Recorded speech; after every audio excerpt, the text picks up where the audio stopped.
Miss Annette. Alam mo, itong grupo na to, nanalo na sila ng mga awards internationally. And I want them to be recognized in their own country, ng mga kapwa nilang Pilipino. At ito naman ang chance natin na mas makilala pa ang wildcard ni Miss Annette, ang Global Dance Ambassadors. Mahalaga po sa amin yung pagsasayaw dahil, one, ito po yung nagiging hanap buhay namin. Pangalawa po, ito po yung nagiging way namin to express ourselves, our emotions, and yung feelings po namin. Nagiging safe space po siya sa amin para maging masaya at maging malaya po. Ang pangatlong battle star at ang deciding vote ay ibinibigay nila kay Erwin Reyes, ang ating live artist. Baka ano yan, parang meron naman talagang ginagawa si God na kasi may purpose. World class talaga yung talent nila, kaya they belong on the world stage. They're not just dancers, but they're storytellers as well, kaya ipaglalaban ko sila. Ang ipapakita po namin sa wildcard round ay puso at kwento ng miyembro ng Power Impact Dancers. Kaya, abangan nyo.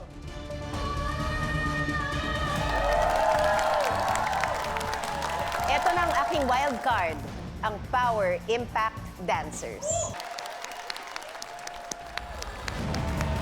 The Global Dance Ambassadors, Power Impact Dancers!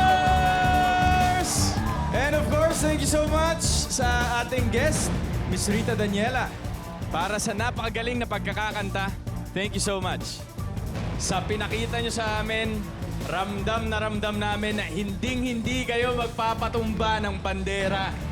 Curious lang ako, bakit Serena yung napili nyo na gawin sa inyong pagbabalik dito sa battle stage? We wanted to take this opportunity to tell a story. A very personal story from one of us, Gandara. Very personal po kasi siya sa akin. Naranasan kong mapabuhatan ng kamay. Makatanggap ng masakit na salita. Tapos, mother ko na lang yung kakampi ko sa buhay ko. Tapos, nawala, ang aga niya pang nawala. Tapos, sobrang saya ko po sa Pislat sa nagawa namin sayaw kasi kung dito po, natanggap ako ng tatay ko pero in real life, hindi po. And Gandara, I'm sure, kung nasan man yung mami mo, proud na proud siya sa'yo at sa pinakita niyong lahat ngayong gabi. Tito Boy. Sobrang personal sa akin ang piyesa ninyo.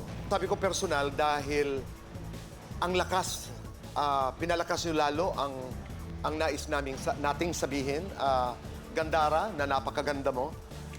Say it clear, say it loud. Gay is good, gay is proud.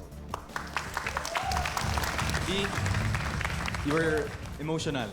Yeah, oo. Sobrang naging emotional ako talaga dun sa performance nyo. Thank you, Gandara, for sharing with us your story. Maraming salamat. That was a performance with a purpose. So maraming salamat. Thank you, B. Jose. Alam nyo, kahit hindi nyo gawin yan, tanggap kayo. Depende lang doon sa mga taong hindi makaintindi. At yung message ng sayaw nyo, sana makuha nila. Thank you, Jose.